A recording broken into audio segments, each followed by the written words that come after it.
మొన్న అసెంబ్లీలో మక్కల కొనుగోలు కేంద్రాలు వెంటనే ప్రారంభించాలని మేము చేసిన ఒత్తిడితో ఈరోజు రాష్ట్ర వ్యాప్తంగా మక్కల కొనుగోలు కేంద్రాలు ప్రారంభం చేసుకోవడం జరుగుతూ ఉంది. ముఖ్యంగా రాష్ట్రంలో దాదాపు 10 లక్షల ఎకరాల్లో మొక్కజొన్న సాగు చేసుకుంటా ఉన్నారు.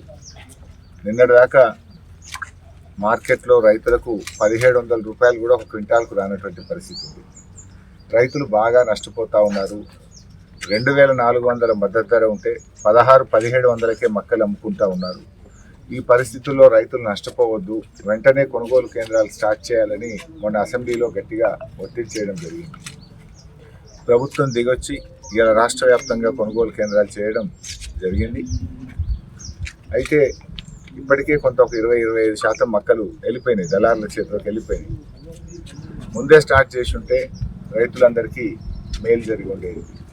సో రైతు సోదరులందరినీ కూడా విజ్ఞప్తి చేస్తూ ఉన్నాం, ఈ కొనుగోలు కేంద్రాలను సద్వినియోగం చేసుకోండి, మద్దతు ధర పొందండి అని చెప్పి రైతులకు పిలుపునిస్తూ ఉన్నాం. అదేవిధంగా సన్ఫ్లవర్ కూడా మన ప్రాంతంలో బాగా సాగు చేస్తూ ఉన్నారు. సన్ఫ్లవర్ కొనుగోలు కేంద్రం కూడా ఈరోజు ప్రారంభించడం జరిగింది.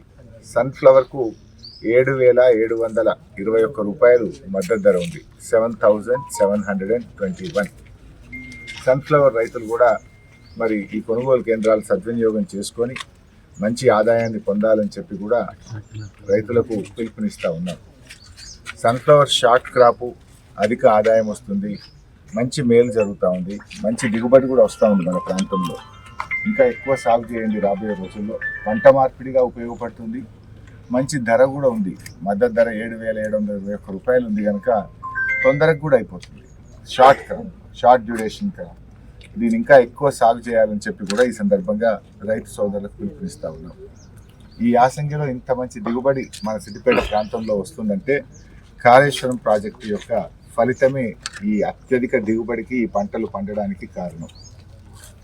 ఇవాళ సిద్దిపేట నియోజకవర్గం ఒకప్పుడు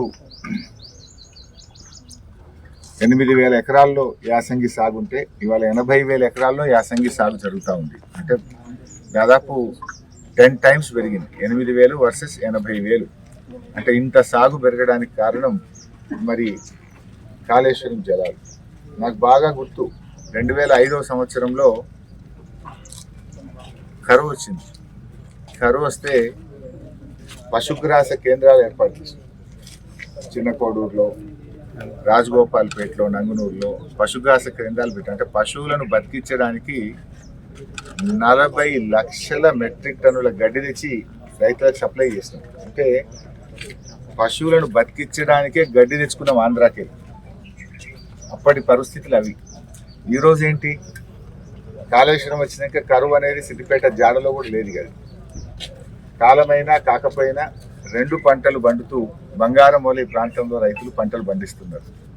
ఒకప్పుడు తాగడానికి నీళ్లు లేక, పశువులకు గడ్డి లేక, కరువుతో అల్లాడినటువంటి ప్రాంతానికి కాళేశ్వరం ప్రాజెక్టు ఒక వరం. ఇవాళ ఆ ప్రాజెక్టు వల్ల బంగారమౌళి 2 పంటలు పండుతూ ఉన్నాయి, అన్ని రకాల పంటలు కూడా పండుతూ ఉన్నాయి. మరి ఈ చక్కటి పంటలు పండడం నిజంగా ఈ కాళేశ్వరం ప్రాజెక్టు యొక్క మహత్యం. ఆ ప్రాజెక్టు ఈ ప్రాంత రూపురేఖలు మార్చింది, ఈ ప్రాంతానికి కొత్త దిశను అందించింది కాళేశ్వరం ప్రాజెక్టు. సో రైతు సోదరులు సన్ఫ్లవర్ మరియు మొక్కజొన్న కొనుగోలు కేంద్రాలను వినియోగం చేసుకోండి, మద్దతు ధర పొందండి అని కోరుతున్నాను.